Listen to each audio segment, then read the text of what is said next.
Bitsy and I are walking on a nature trail I found. So far we haven't ran into very many people on it, none today. But I've been thinking so much about my life and Harlan's life and how the world is and how there's so much deception. Harlan loved the truth because he'd been told a lie all his life. And the lie will kill you. It may seem beautiful, but if the end is destruction. And the truth, the Holy Spirit is the Spirit of truth. But he always prayed about everything. He was always hungry for the truth and was praying and seeking and studying. And the Lord rewarded him. He showed him many things. The number one thing, of course, to set us free is those 5 words, the Bible is an idol. But before that, he wrote the foundation teachings in him and told him, I want you just to be a Christian. But one time he was praying, and the Lord said, Jesus told him, said, women don't know how men think. And I was thinking about that too. I said, we don't, and I guess men don't really know how women think. We think, naturally speaking, we think more in the sense of love and affection. I know some of the women today aren't that way. But my uncle told me years ago, women marry for love and men marry for sex.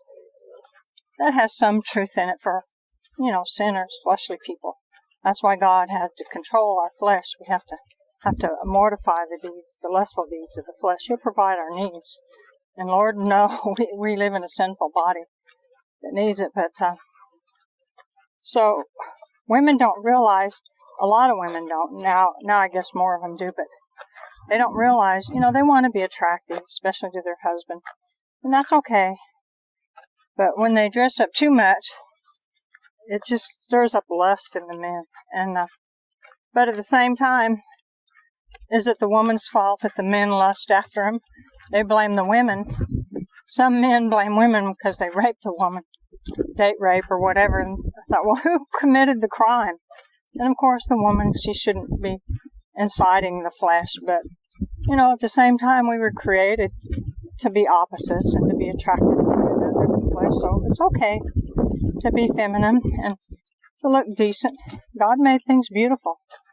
But that's just one of the principles that Harlan learned that Jesus taught him. He said, women don't know how men think. So you don't realize it, girls, that when men are looking at you, they're not looking at you in a good, wholesome, sisterly way. They're looking at you in kind of a kinky way most of the time, unless they have the Holy Spirit. And even their flesh will be that way. So keep that in mind.